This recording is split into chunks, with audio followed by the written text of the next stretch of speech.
ఈ నెల 4వ తేదీన దేశవ్యాప్తంగా అన్ని విద్యాసంస్థలకు బంద్కు పిలుపునిచ్చినట్లు వామపక్ష విద్యార్థి సంఘాల నాయకులు తెలిపారు. కర్నూలు కలెక్టర్ కార్యాలయ ఆవరణంలో విద్యాసంస్థల బంద్కు సంబంధించిన గోడ ప్రతులను ఆవిష్కరించారు.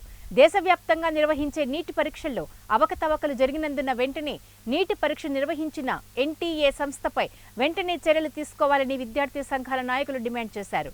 కేంద్ర ప్రభుత్వం వెంటనే స్పందించి నీటి పరీక్ష నిర్వహణపై సమగ్ర విచారణ జరిపి విద్యార్థుల భవిష్యత్తుతో చెలగాటం ఆడిన దోషులపై కఠిన చర్యలు తీసుకోవాలని డిమాండ్ చేశారు. విద్యార్థి పేరెంట్స్ కూడా పెద్ద ఎత్తున ఆందోళన కార్యక్రమాలు చేస్తున్నా కానీ ఈరోజు బీజేపీ ప్రభుత్వం కానీ కేంద్ర విద్యాశాఖ మంత్రి కూడా ఏమాత్రం కూడా పట్టించుకోలేనటువంటి దౌర్భాగ్య స్థితిలో ఉంది.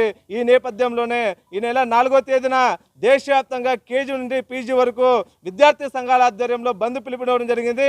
ఈ బంద్ను జయప్రదం చేయాలని ఈ సందర్భంగా డిమాండ్ చేస్తున్నాం. ముఖ్యంగా ఈ నీట్ పరీక్ష కేంద్రంలో 67 మందికి ఒకే ర్యాంకు రావడం, అదేవిధంగా ఒకే కేంద్రంలో 8 మందికి ర్యాంకు రావడం అవినీతికి మూలంగా ఈ సందర్భంగా తెలియజేస్తున్నాం. ముఖ్యంగా ఎన్టీఏ సంస్థ అవినీతి అక్రమాలకు పాల్పడుతుంది. ఈ ఎన్టీఏ సంస్థ పైన దర్యాప్తు చేసి వెంటనే శిక్షించాలని ఈ సందర్భంగా డిమాండ్ చేస్తున్నాం. కాబట్టి ఈ యొక్క 4వ తేదీన జరుగు దేశవ్యాప్త విద్యా సంస్థల బంద్ను జయప్రదం చేయాలని ఈ సందర్భంగా కోరుతా ఉన్నాం.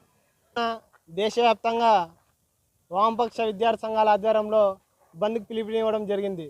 ప్రధానంగా ఏదైతే ఎన్టీఏ సంస్థ నిర్వహిస్తున్న నీట్ ఎగ్జామ్ ముందుగానే పేపర్ లీక్ అవ్వడం జరిగింది. ఈ పేపర్ లీక్ ద్వారా చాలామంది విద్యార్థులు భవిష్యత్తు నష్టమవుతుంది.